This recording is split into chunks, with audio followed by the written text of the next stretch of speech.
Good morning, good morning, good morning everyone. So ayan, nakabili tayo ng wala kasing mas malaki.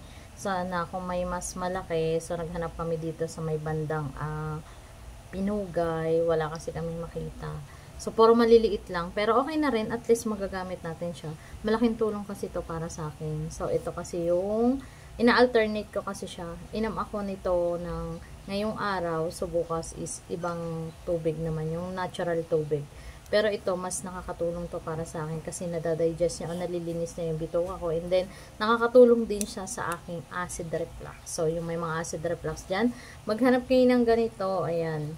So, medyo highly lang yung price. Pero okay lang para makatulong sa sarili niya, diba? Aanhin mo naman yung aanhin mo yung pera. Kung di mo naman magagamit sa tamang paraan. Ay, sana all maraming pera, no? Hindi, kailangan lang talaga natin, kaya natin siya pinili. So, marami akong nababasa nito. Maraming mga naghahanap ng ganito. Wala kasi yung pinakamalaki, dapat yung pinakamalaki para mas nakakatipid tayo. Pero okay na rin to kasi may 5 piraso tayo. So, siguro 2 days ko to magagamit. Yan, pwede na. And then, bibili na lang din ulit tayo. Thank you for watching.